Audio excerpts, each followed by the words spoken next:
எல்லாருக்கும் வணக்கம். நம்ம முகுந்தா ஃபார்மில் இயற்கை விவசாயம் பண்ணிகிட்ருக்கோம். ஸோ இது சம்பாப்பட்டம் 2025-26 நம்ம 10 வகையான பாரம்பரிய நெல் நட்டுருந்தோம். இன்னையோட நடவு நட்டு 30 நாள் ஆகுது. ஸோ அதை பார்க்குறோம்.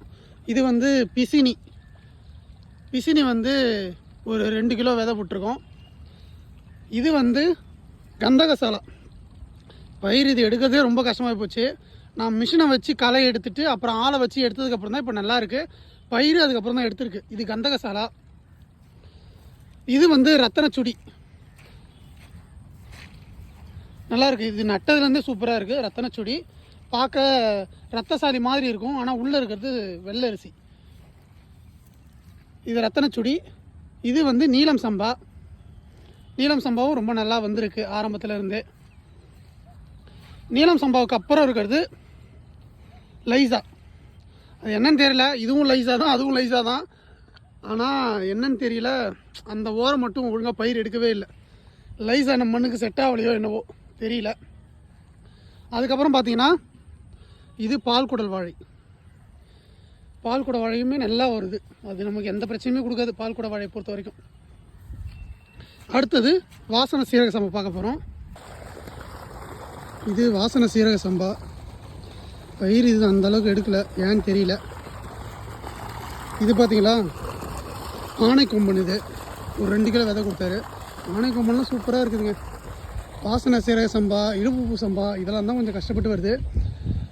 இதுக்கு தான் இந்த டீ ஷேப்பில் நம்ம வச்சோம், அங்கங்கே வச்சுருக்கோம். அதெல்லாம் வச்சுருக்கோம் பாருங்க. எதுக்குன்னா இந்த மாதிரி பறவை உட்காந்து அந்த பூச்சியை பிடிக்கணுன்றதுக்காக. இது வாசனை சீரக சம்பா இப்படி தாங்க இருக்குது. ஒரு பயிர் தான் வருது.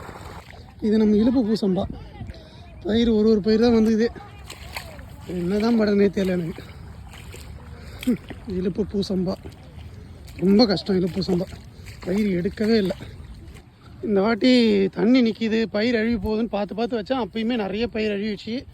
மழை வேறு பேஞ்சிட்டே இருக்கா, அதனால் இழுப்பு சம்பா அந்தளவுக்கு இல்லை. இருந்தாலும் சரி, இருக்க வரைக்கும் பார்த்துக்க வேண்டியதான். அதுக்கப்புறம் நம்ம கருப்பு கவுனி 1 ஏக்கர் நட்டோம். 1/2 ஏக்கர் இருக்குது ஓரளவுக்கு. இன்னும் இதில் இன்னும் களை எடுக்கலை. அடித்தண்டை பார்த்தாலே தெரியும். கருப்பு கவுனி எப்பயுமே அடித்தண்டு கருப்பாக இருக்கும். அதை வச்சு ஈஸியாக கண்டுபிடிச்சிடலாம் இது கருப்பு கவுனி அப்படின்ட்டு. தெரியுதுங்களா? கருப்பு கவுனி இன்னும் ஒரு 1/2 ஏக்கர் கீழே நட்டுருந்தோம். அதை பார்ப்போமா?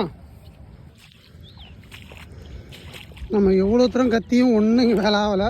அது மாட்டு தண்ணி பொறுமையாக போகுது. இதுவும் கருப்பு கவுனி தான். நம்மளோட இடம் தண்ணி திட்டத்தில் 1 வாரமாக நிற்கிது. அதாவது போன திங்கக்கிழமையிலேருந்து இந்த திங்கக்கிழமை வரைக்கும் நிற்கிது. பயிரை பார்த்தீங்களா மிதக்குது.